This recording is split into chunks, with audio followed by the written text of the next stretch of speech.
అందరికీ వందనాలు. ఆజ్ఞ అతిక్రమమే పాపం. ఆదాము దేవుని మాట వినకుండా పాపం చేశాడు, ఆ పండు తిని.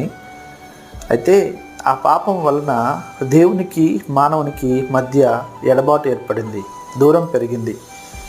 అందుకే యోబు భక్తుడు అంటున్నాడు, మానవునికి దేవునికి మధ్య సంధి కుదిర్చేవాడు పుడితే బాగున్ను.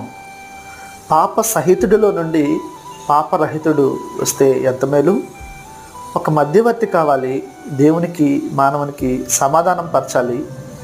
ఆయన 100కి 100 పాళ్ళు దేవుడై ఉండాలి, 100కి 100 పాళ్ళు మానవుడై ఉండాలి అని యోబు భక్తుడు అన్నట్టుగా ఈ ఎడబాటుని దగ్గర చేయడానికి, సంధి గుర్తించడానికి, సమాధానపరచడానికి సమాధాన అధిపతిగా యేసయ్య పుట్టి ఉన్నాడు.